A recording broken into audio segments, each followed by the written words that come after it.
El tema de hoy, la sabiduría que viene de Dios. La sabiduría que viene de Dios. Santiago capítulo 1, verso 1. Santiago 1, 1. La sabiduría que viene de Dios. Antes que comencemos a leer, hermanos, quiero decirte y hablarte qué es lo que significa la sabiduría. Para que vayas anotando. Según la Biblia, sabiduría es el juicio sano. El juicio sano basado en conocimiento y entendimiento. Otra vez.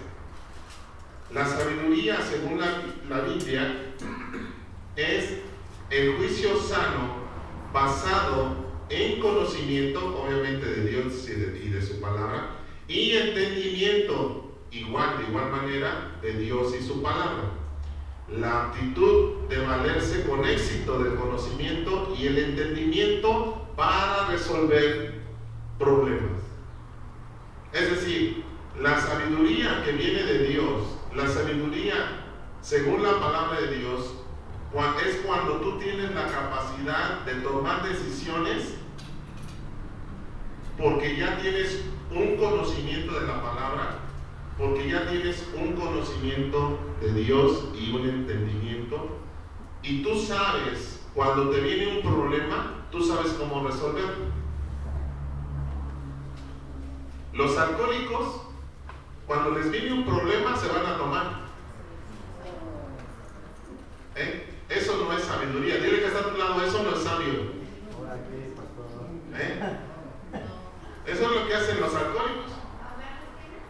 Ahogar las penas.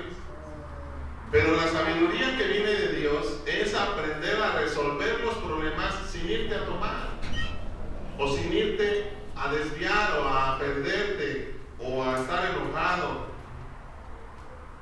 La sabiduría es lo opuesto a la tontedad, a ser tonto, a ser estúpido.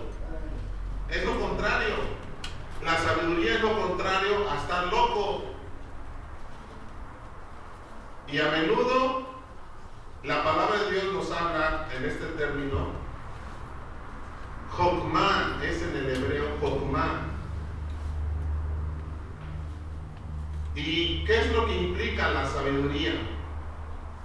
La sabiduría implica una amplitud de conocimiento y profundidad de entendimiento.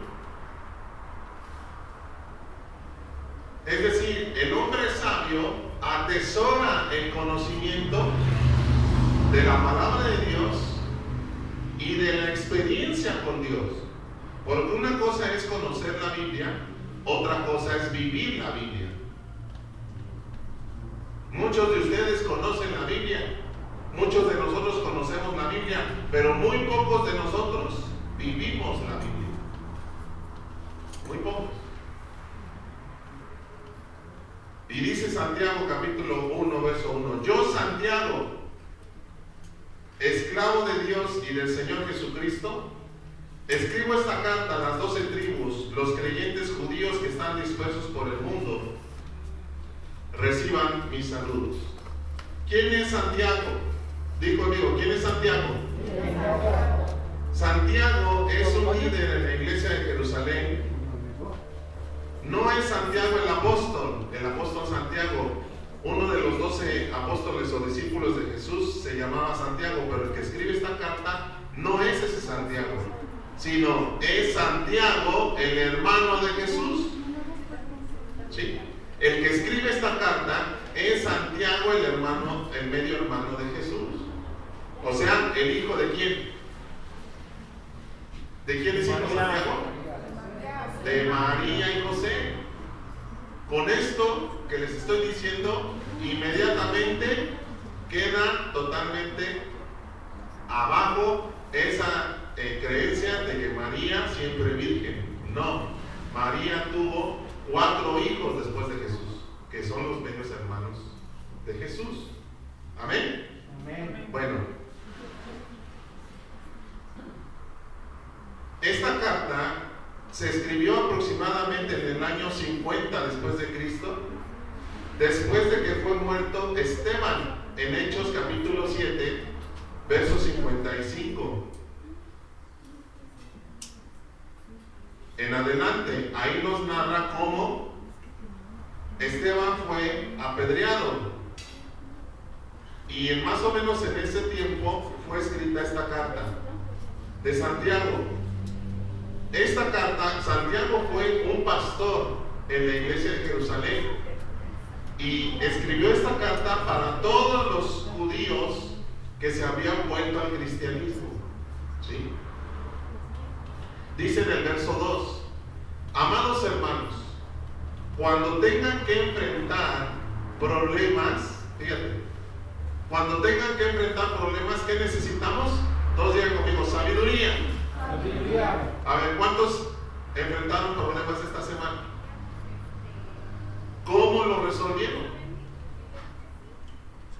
¿Cómo lo resolvieron? ¿Con la sabiduría de Dios o nada más con lo que sentía aquí su pancita? Cuando tengan que enfrentar problemas, considérenlo un tiempo para alegrarse mucho. En esto hay sabiduría. Cuando nosotros enfrentamos un problema, tenemos que hacerlo con alegría. Es un concepto que escapa a nuestro entendimiento. ¿Cómo me voy a gozar en los problemas? En un problema no se goza uno. En un problema uno se enoja, uno se desespera, uno grita, uno dice groserías, etcétera, etcétera. Por eso es que algunos que son alcohólicos se van a tomar. Dile que está a tu lado, ¿no serás tú?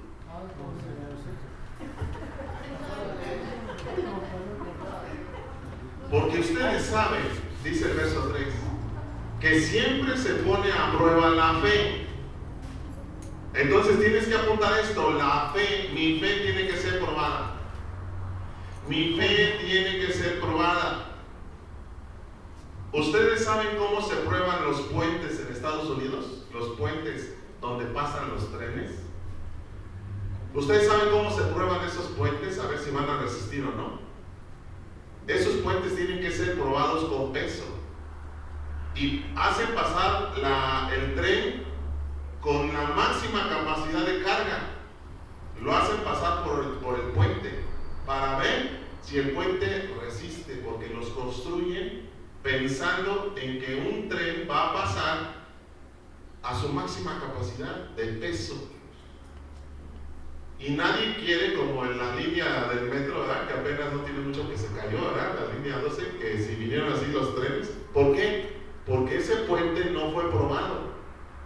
¿Cómo hacen las cosas el mexicano? Al ahí se va. Ese puente lo hicieron al ahí se va, y cuando vino la prueba, pasó tiempo y el puente ya estaba dando señales, porque muchos testigos dicen, ya veíamos cómo se estaba desgajando. Y las autoridades no hicieron caso hasta que sucedió la tragedia y hubo muertos. Nuestra vida tiene que ser de igual forma probada. Nuestra fe tiene que ser probada. Por eso es que el apóstol Santiago dice, alégrate, porque la prueba, porque la prueba va a traer algo bueno. La prueba que tú vas a vivir, que tú vas a pasar, no es para que tú te sientas mal, no es para que tú seas destruido, no es para humillarte, no, dice el 3, porque ustedes saben que siempre que se pone a prueba la fe, la constancia tiene una oportunidad para desarrollarse. Muchos de ustedes, hermanos, no son muy constantes en las cosas de Dios, Pueden ustedes ser constantes en otras cosas. Por ejemplo, la mayoría aquí trabaja, ¿no es cierto? Y ustedes son constantes en el trabajo. Porque dicen, si no trabajo, pastor, no como. Pero ¿qué pasaría si así, de esta misma forma, fuéramos constantes en el Señor? Porque quiero decirte que los que son alcohólicos, por la falta de constancia en el reino de Dios, se van a tomar. Dile otra vez al que está a tu lado, creo que ya hablan.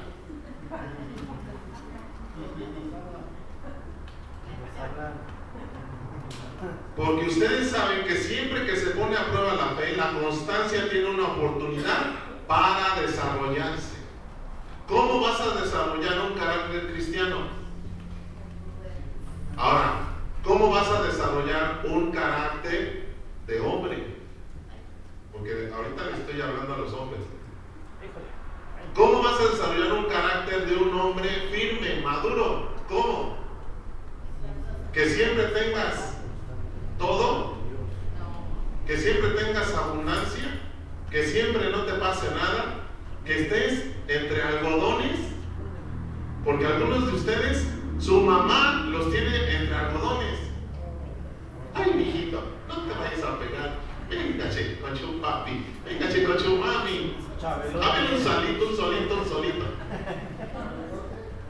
¿Se acuerdan ustedes de esa serie cómica de Rodolfo Gelatino?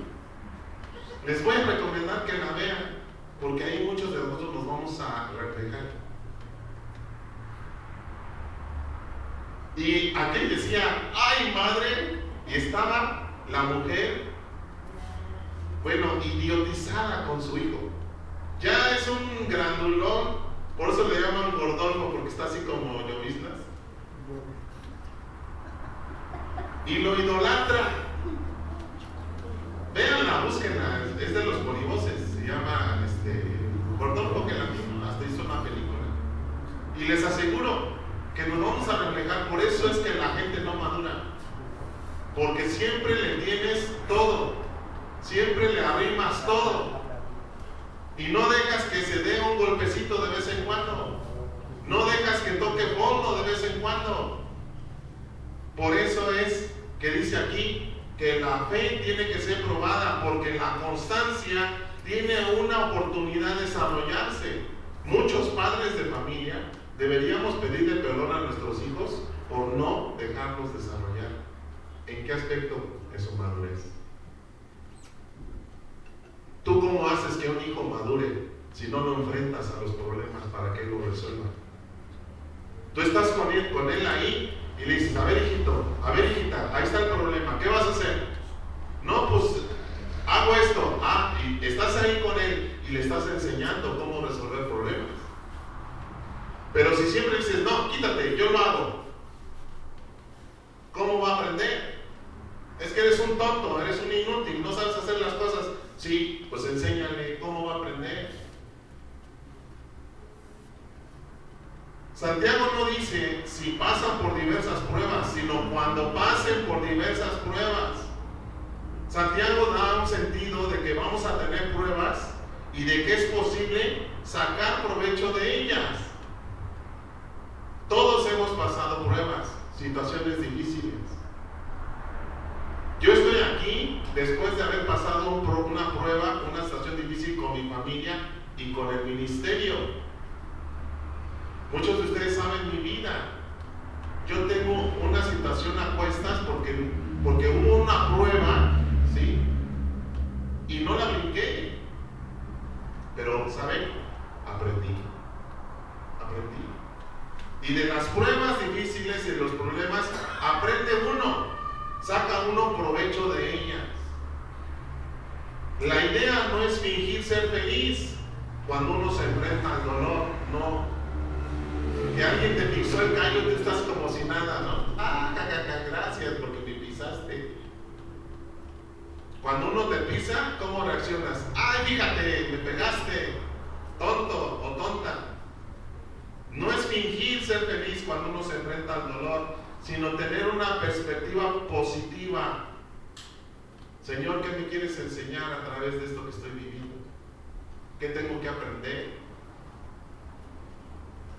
Por lo que las pruebas pueden producir en nuestra vida algo bueno definitivamente. Santiago nos dice que debemos convertir nuestras dificultades en periodos de aprendizaje. Les digo a los que ya tienen bastante edad aquí, nunca es tarde para aprender, hermano. Hay muchas cosas todavía que necesitas aprender, no importa que ya te sientas grande o ya de una edad avanzada. Siempre hay algo que aprender y el Señor quiere enseñarte más.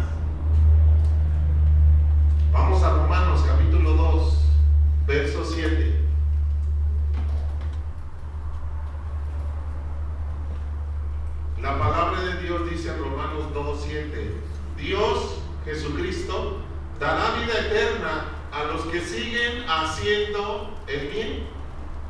Digan, Jesucristo dará vida eterna a los que siguen haciendo el bien. Hace 8 días, creo, hablamos acerca de que no te canses de hacer el bien, porque a su tiempo vas a cosechar.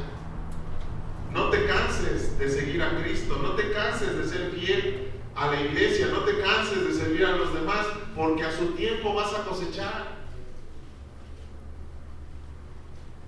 Dice, pues de esa manera demuestran que buscan la gloria, el honor y la inmortalidad que Dios ofrece. Escúchame bien, hermano. Cuando tú hagas algo por Dios, cuando tú vivas para Dios, piensa en el más allá. Que todo lo que tú hagas de bueno aquí te va a dar fruto. ¿En dónde? En la eternidad. En la eternidad. Porque la mayoría de nosotros nos caracterizamos por tener una mente muy corta. ¿Por qué digo esto? Porque solamente pensamos en la vida que tenemos hoy.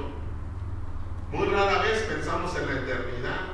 Muy rara vez pensamos que este cuerpo, un día Dios lo va a transformar. Un día ya no voy a tener la panzota que tengo. Un día mi cuerpo va a estar glorificado, así como Cristo, su cuerpo fue glorificado. Y atravesaba puertas, paredes, y comía pescado y pan. Y podía levantarse, porque dice que los discípulos vieron cómo Él se elevó con todo y todo. Yo tengo que pensar en eso, para que así no haga caso de los problemas que hoy tengo, sino que piense que un día todo eso se va a terminar para bendición mía. Romanos 5:3 vuelve a decir, también nos alegramos al enfrentar pruebas y dificultades, porque sabemos que nos ayudan a desarrollar resistencia. Entonces ya encontramos algo. ¿Para qué son las pruebas? ¿Para qué son las pruebas? Dios quiere que yo me haga fuerte. Dios quiere que yo me haga resistente. Y no que en cualquier gripita ya esté yo llorando. Y no que cualquier cosita ya esté yo lamentando o diciendo palabrotas. Dice el verso 4, y la resistencia, ¿qué desarrolla? Firmeza de carácter. Escúchame bien, y voy con los varones, porque los varones tenemos la mayor responsabilidad de todo. Dios nos formó primero y luego la mujer que nos ayuda. Pero voy con los varones. Solamente vamos a lograr un carácter firme si resistes la prueba, la tentación. Tentación de mujer, tentación de alcohol, tentación de pecado, tentación de robo, tentación de alejarte de Dios. Todas esas son tentaciones. Si tú y yo las resistimos, vas a desarrollar un carácter firme, vas a lograr ser un hombre. ¿Ah, qué pasó, pastor? Entonces, ¿qué soy ahora? Pues eres un niño espiritual, eres un adolescente espiritual. Nos hace falta mucho para madurar. Somos niños todavía, espiritualmente hablando. El carácter, dice el verso 4, fortalece nuestra esperanza segura. ¿De qué? De que un día vamos a brincar la cerca. De que un día vamos a brincar, hermanos, de esta vida hacia la eternidad. Verso 5, y esa esperanza no acabará en disolución. O sea, Dios no te va a quedar mal. ¿Qué está diciendo aquí? Que cuando nosotros muramos, Dios te está diciendo, sí hay una vida después de esta vida. Amén. Confía en lo que te estoy diciendo. No vas a ser desilusionado, porque tú esperas una vida eterna. No te va a quedar mal Dios. Pues sabemos con cuánta ternura Dios nos ama. Cuando yo por primera vez sentí el amor de Dios, hermano, por eso fue que mi alma quedó ligada al Señor, porque nadie me había amado como Él me amó, porque de nadie yo había sentido tanto amor como el de Él. Por eso es que mi alma, mi ser entero quedó anclado con el Señor. E inmediatamente le entregué mi vida. Porque mucha gente, hermanos, no se entrega a Dios como nosotros nos entregamos. ¿Qué es lo que les hace falta para entregarse a Dios 100%? A veces decimos con mi esposa, ¿por qué? ¿Por qué? ¿Qué es lo que les hace falta a mucha gente? ¿Por qué no son entregados como nosotros? ¿Cuál es la diferencia? La diferencia tal vez es que nosotros tocamos el fondo del sufrimiento. Y de ahí nos levantó el Señor. Porque al que mucho vimos ayer, ¿se acuerdan, mujeres? Al que mucho se le perdona, mucho ama. Y decíamos ayer, aquellas personas que sienten que no pecan, ¿cómo van a amar? Si dicen, yo me porto bien, yo no hago nada malo, yo todo está bien.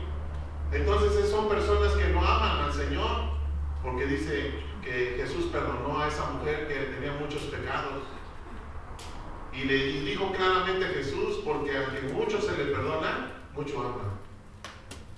Pero el fariseo que sentía que no pecaba, el fariseo que sentía que él estaba bien delante de Dios, estaba criticando a Jesús y estaba criticando a la mujer. Era un descortés con las personas, rechazaba a la gente y decía, no se acerquen a mí porque yo soy mejor que ustedes.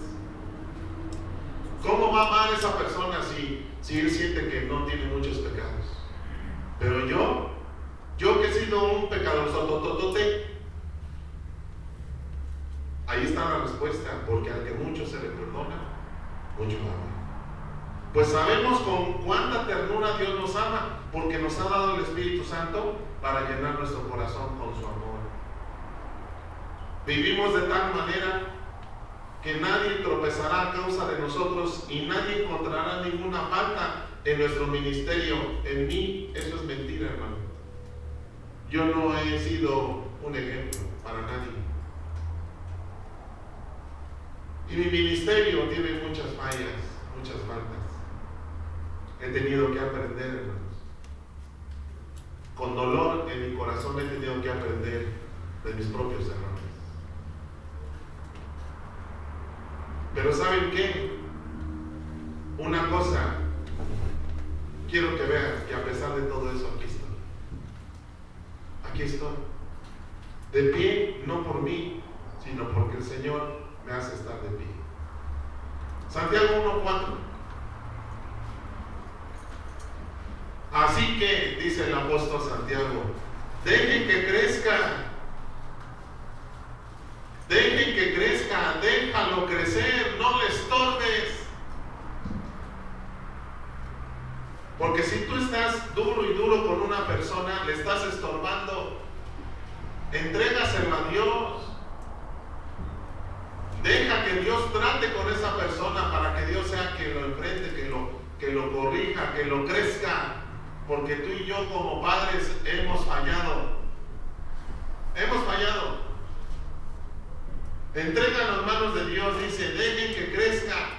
Pues una vez que su constancia se haya desarrollado plenamente, dígate, serán perfectos. Ser perfecto no quiere decir que ya deja uno de pecar. Ser perfecto significa, hermano, que ahora ya sabes qué hacer. Ya sabes qué hacer. Cuando tienes un problema, tienes tu cuarto de oración, tienes tu cuarto de guerra, y ahí vas con tu problema, de rodillas al Señor y le dices, Señor, tengo este problema. Ya no vas con tu mamá, ya no vas con tu papá, ya no vas con el vecino, la vecina, con el primo, la prima, a que te resuelvan el problema. Ahora ya tienes un cuarto de oración, de guerra, donde vas ahí a orarle a tu Padre. Y dice, y si tú oras a tu Padre que está en lo secreto, ¿Él qué? Te va a recompensar en público. ¿Están entendiendo lo que es sabiduría? Así que dejen que crezca, pues una vez que su constancia se haya desarrollado plenamente, serán perfectos y completos y no les hará falta nada. ¿Qué quiere decir? Serán maduros. Di conmigo, Señor, ¿cómo puedo madurar más? Enséñame a ser más maduro. El Señor ya te respondió hoy. Te tengo que pasar por diversas pruebas para que la prueba te haga madurar, aprendas a tomar decisiones sabias. El que ven aquí enfrente, hermanos, ha tomado muchas decisiones tontas y locas. Y he tenido que vivir miles de consecuencias, pero ¿saben ahora? Todo eso me ha servido. Todo eso me ha servido. Hoy me considero más maduro que antes. En realidad, no podemos llegar a conocer la profundidad de nuestro carácter hasta ver cómo reaccionamos frente a las presiones. Mientras tú tengas a alguien y lo estés rodeado de algodones y no permitas que su carácter sea confrontado con los problemas, y estoy hablando a los padres de familia con respecto a los hijos, no dejas que el hijo se presione para que él tome sus propias decisiones, y si la riega, que enfrente las consecuencias. No le estorbes ya a tus hijos. ¿Me estás oyendo? Ya no le estorbes a tus hijos. Déjalos en manos de Dios. Deja que ellos se peguen en la boca, que se saquen sangre, que estén todos raspados. Así es como aprenden o aprendemos. Yo tengo varias heridas en mi vida, en mi corazón, pero he aprendido. Claro que aprende uno. Mi padre ya no está para hacerme el paro. Mi madre no me hace el paro. Ahora tengo que enfrentarme yo a las diversas situaciones que tengo. Es muy fácil ser amable cuando todas las cosas andan bien, pero seguimos siendo amables cuando otros nos tratan injustamente. ¿Quién te trata injustamente? ¿Y cómo reaccionas cuando alguien te trata injustamente? Ahí es cuando nos damos cuenta qué tan maduros somos. Dios quiere que seamos perfectos, no librarnos del dolor. En lugar de quejarnos por nuestras luchas, deberíamos ver la oportunidad que tenemos de crecer cuando Dios te pone una piedra en el zapato. Entiéndase, la piedra son personas muchas veces que te ponen en el zapato y estás ahí, ay, es que vengo, alguien me está lastimando, y entonces caminas así medio chueco. Tienes que aprender cómo le vas a hacer. Dar gracias a Dios por esa piedra en el zapato, porque Él ha prometido estar contigo. Nuestra lucha no es contra carne ni sangre, hermanos. No son las personas las que te están haciendo así. Son espíritus, son demonios que usan a las personas. Tenemos que pedirle a Dios que nos ayude a resolver esos problemas, que nos dé fortaleza para soportar. ¿Cuántos tienen problemas con su suegra? ¿Cuántos tienen problemas con su pareja? ¿Cuántos de ustedes han dicho es que ya no aguanto, ya no soporto? Tenemos que ser pacientes. Dios no nos dejará solos con nuestros problemas. Él está cerca de nosotros, está dentro de nosotros y nos dice: hijo, hija, quiero desarrollar más tu carácter. Yo estoy contigo. Voy a permitir que te des en la boca, pero vas a aprender a caminar. ¿Y sabes qué te dice otra cosa el Señor? No dependas de nadie aquí en la tierra, depende de mí, dice el Señor. No dependas de nadie aquí en la tierra. Ay, es que si tan solo mi esposa me quisiera más. Es que si tan solo mi esposo me obedeciera. No dependas de eso para ser feliz.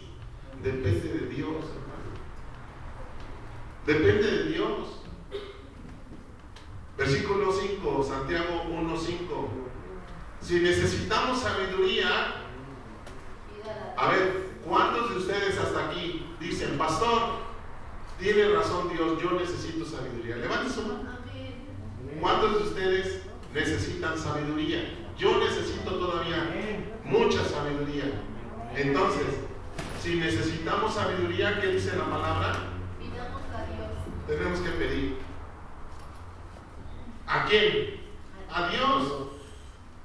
Pero si le pides a Dios, tienes que saber algo, que Dios te quiere dar sabiduría.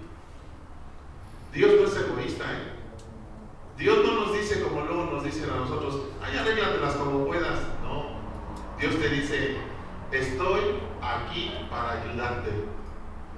Yo te quiero hacer un hombre sabio, una mujer sabia. Yo soy un Dios generoso. Yo te voy a dar sabiduría. Dice aquí, no te va a reprender por pedírsela. Salomón, hermano, el hombre más sabio que ha existido en la humanidad, eso fue lo que le pidió al Señor cuando él sabía que él tenía ahora que dirigir al pueblo de Israel por su padre David. Ahora a él se le entregaba el trono para ser rey. Él vio todo ese número de gente, vio todo Israel, todos esos lugares que ya habían sido repartidos a las 12 tribus de Israel, y dijo, ¿qué voy a hacer, madre mía? ¿Qué voy a hacer con todo este pueblo? Él tomó una decisión muy sabia. Fue a su cuarto de oración, fue a su cuarto de guerra y dijo, Señor, tengo un gran problema, es este pueblo. ¿Cómo lo voy a gobernar? Yo te pido que tú me des sabiduría para gobernarlos a ellos.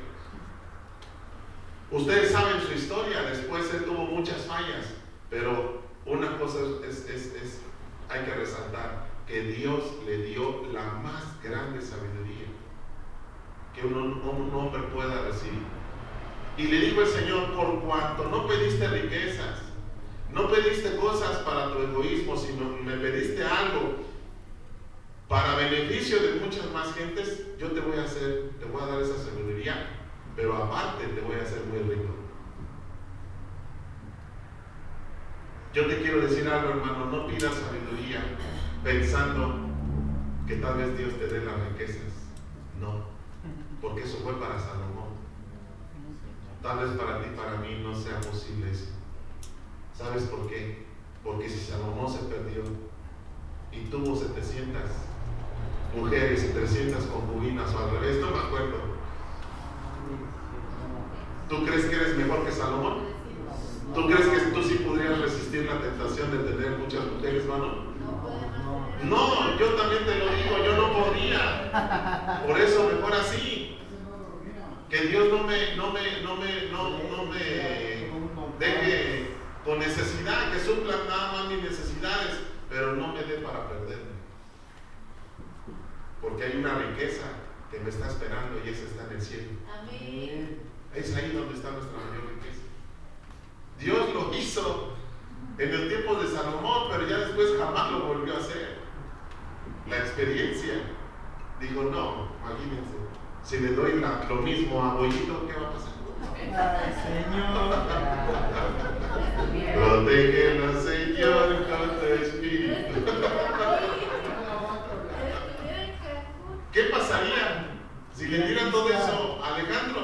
Señor. O a robertito.com. Imagínense. Dios nos libre. Mejor que Dios nos mantenga con lo necesario. Muchos dirán, ay, ¿cómo se llama? ¿Qué conformistas son los cristianos? No, es que pensando en esto es mejor así. ¿O a poco tú quieres perder tu alma? Porque todos con dinero, bien fácil. Decíamos hoy en la mañana con mi esposa, si hoy tuviéramos mucho dinero, estaríamos en Cancún. Pondríamos aquí a mi hermano Marcos a predicar.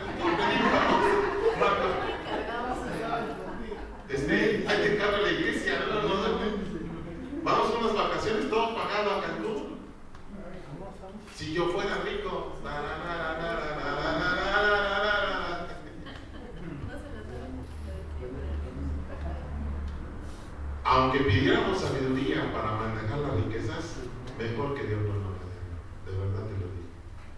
Porque somos hombres débiles.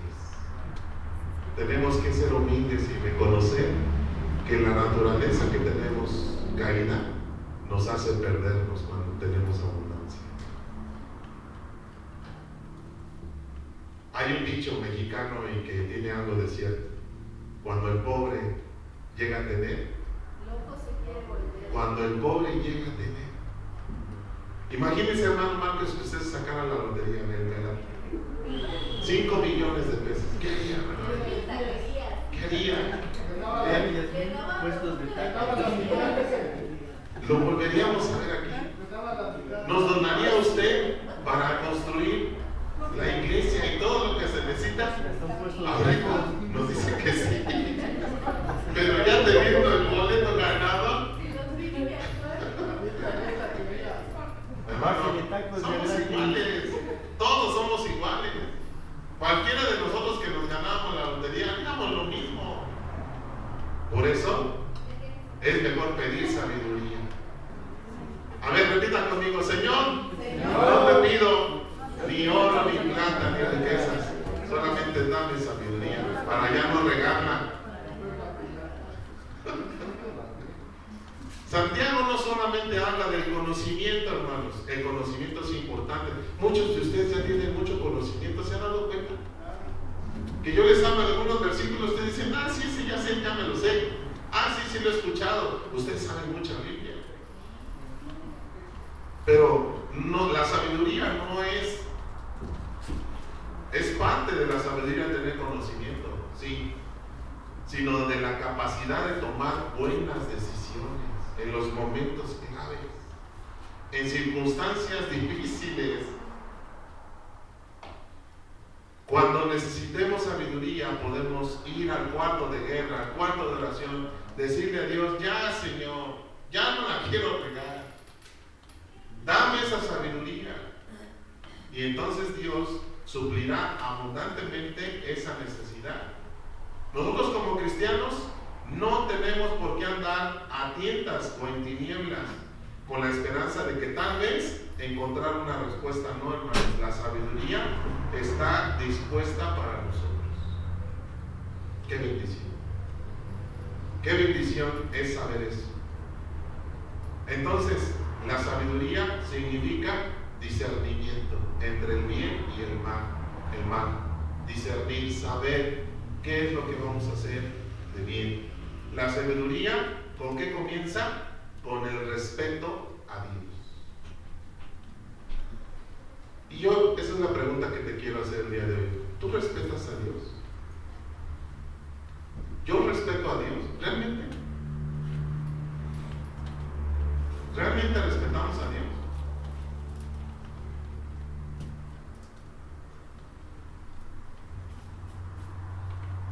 Dios está dispuesto a darnos esa sabiduría para respetarlo más. Pero no podremos recibirla si nuestras metas, fíjate, están centradas y todavía en nosotros mismos. Es decir, que una persona sabia ha dejado de ser egoísta.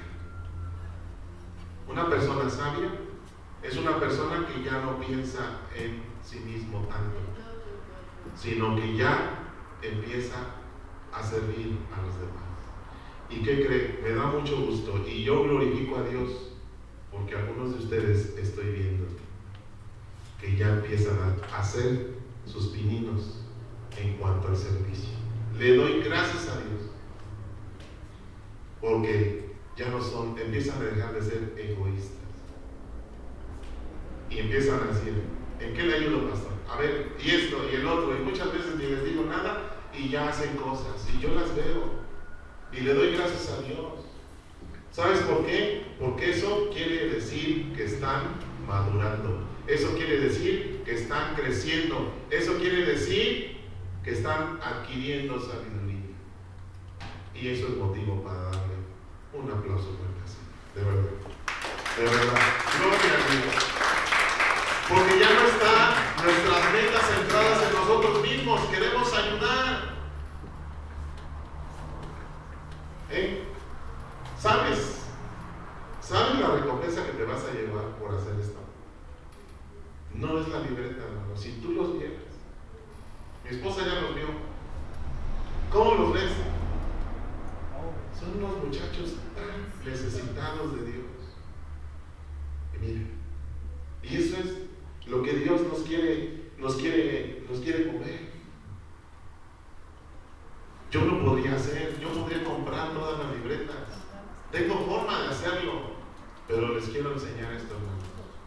Dejen de estar pensando en ustedes mismos y piensen en los demás.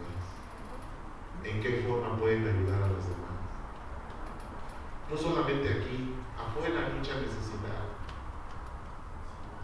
Algo que vamos a estar estudiando de esta carta es cómo trasladar nuestra fe a algo más tangible, más visto, más que se note que soy cristiano.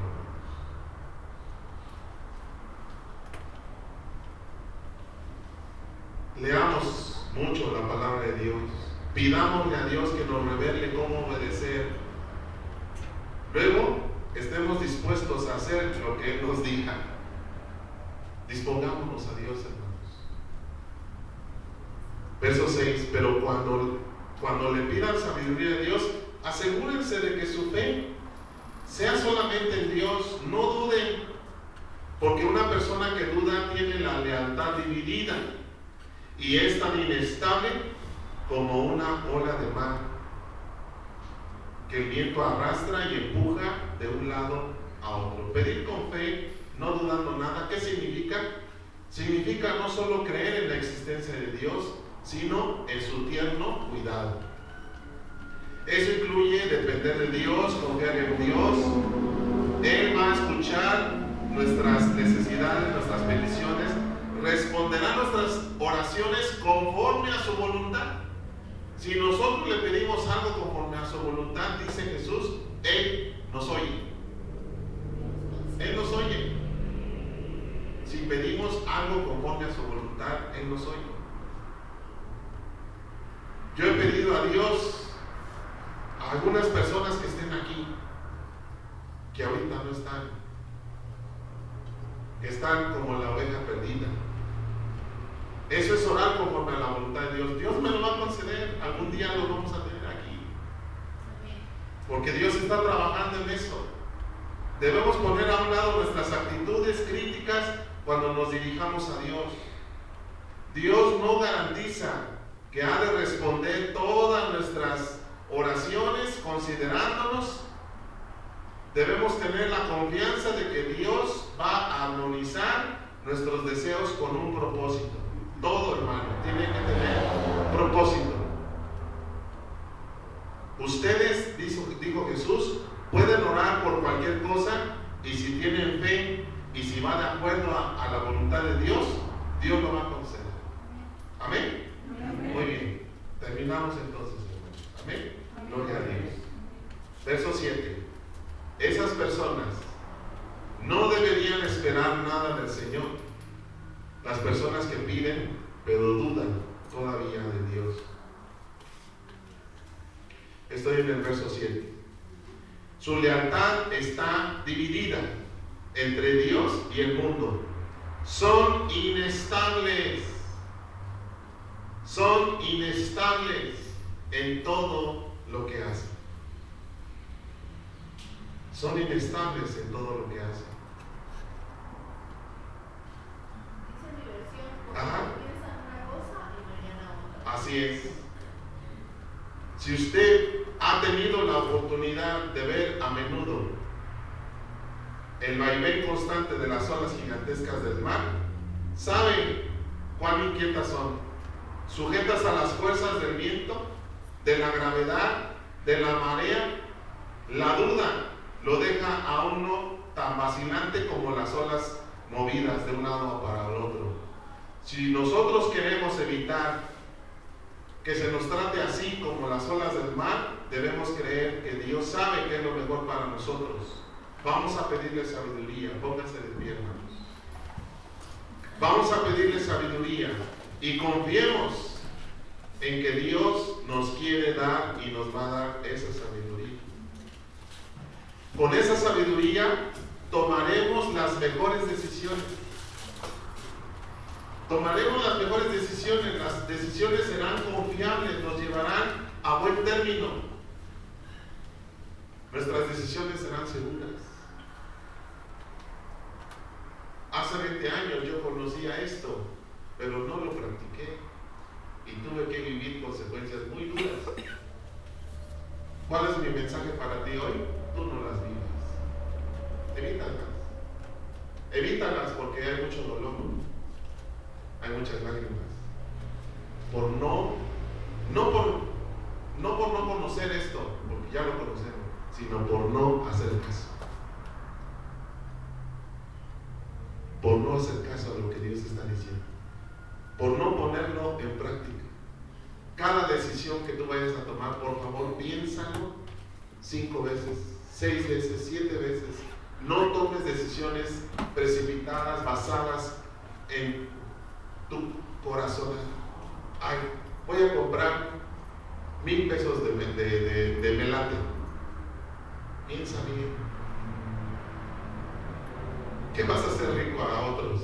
Pero tú no te la vas a sacar. ¿Sabes por qué no? Porque Dios no va a permitir que tú te saques la lotería, porque te vas a perder. Mejor esos 1,000 pesos, ocúpalos para otra cosa. Mejor.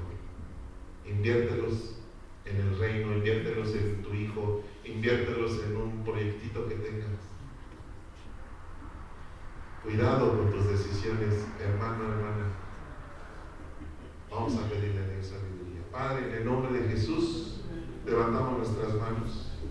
Señor, te pedimos perdón porque muchas veces hemos actuado locamente, hemos actuado basados en nuestras emociones y sentimientos, Señor, que nos han llevado al fracaso. Perdónanos, Padre. Nos has permitido caer, nos has permitido pegarnos en la cara para darnos cuenta, Señor, del error, pero hemos aprendido. Hoy queremos pedirte esa sabiduría que viene de lo alto, esa sabiduría que nos enseñe a no cometer errores, a no tomar malas decisiones. Todos los días nos enfrentamos a la toma de decisiones. ¿Qué hacer? ¿Qué decir? ¿Qué pensar? Te pedimos sabiduría para que siempre nos conduzcas por buen camino. Que no permita, Señor, que caigamos por nuestra necedad. Que en las pruebas, Señor, si es tu voluntad que pasemos por ellas, nos des esa misma sabiduría para tener la mejor actitud. La paciencia, la templanza, el soportar, es lo mejor. La mejor decisión es estar tranquilos y contentos, sabiendo que tú estás con nosotros a nuestro lado, soportándonos, ayudándonos, cubriéndonos en los problemas y en las situaciones difíciles. En el nombre de Jesús. Amén. Dios les bendiga, hermanos.